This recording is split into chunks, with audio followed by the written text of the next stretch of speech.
This video is sponsored by BuyMode shopping app. BuyMode e-shopping application is one of the best online shopping app now available on Play Store and App Store.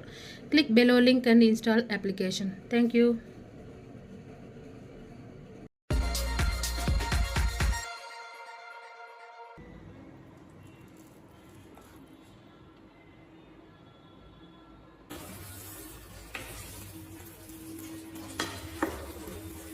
அன்பு நண்பர்களே, அனைவருக்கும் அன்னை சமையல் உமாவின் அன்பான வணக்கங்கள்.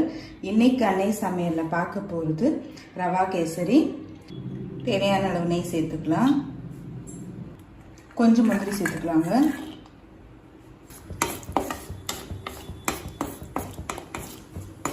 கொஞ்சம் திராட்சை.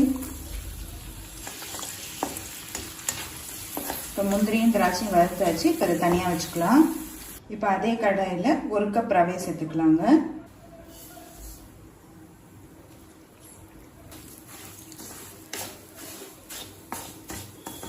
நீங்கள் நெய்லே ரவையை வறுக்கும் போது கேசரியோட டேஸ்ட் ரொம்பவே நல்லா இருக்குங்க.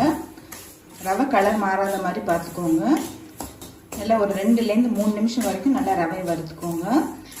ஏற்கனவே ரோஸ்டடாக இருந்தால் கூட திருப்பி ஒரு தடவை வறுத்துக்கோங்க. இப்போ ரவையை நல்ல வாசனை வர்ற வரைக்கும் வறுத்தாச்சுங்க. இப்போ இதை எடுத்து தனியாக வச்சுக்கலாம். இப்போ அடுத்தது 3 கப் தண்ணி சேர்த்துக்கலாங்க.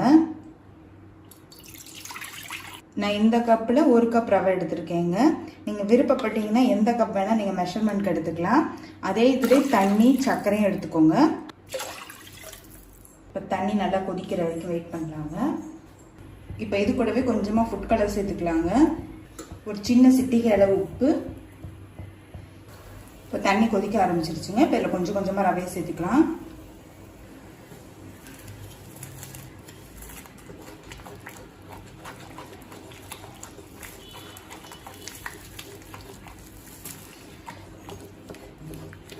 நல்லா கட்டி இல்லாமல் கிளறிக்கோங்க. நம்ம நெய்யில் நல்லா வறுத்துட்டதுனால உங்களுக்கு கட்டி விழாதுங்க. இப்போ ரவை நல்லா வேகிற வரைக்கும் வெயிட் பண்ணலாம். இப்போ இது கூடவே கொஞ்சமாக நெய் சேர்த்துக்கலாங்க.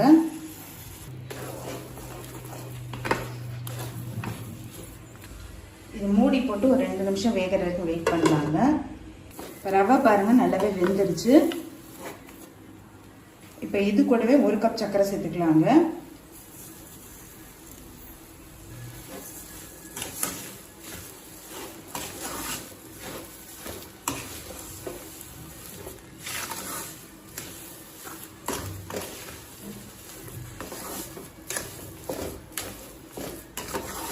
ஒரு கப் ரவைக்கு 1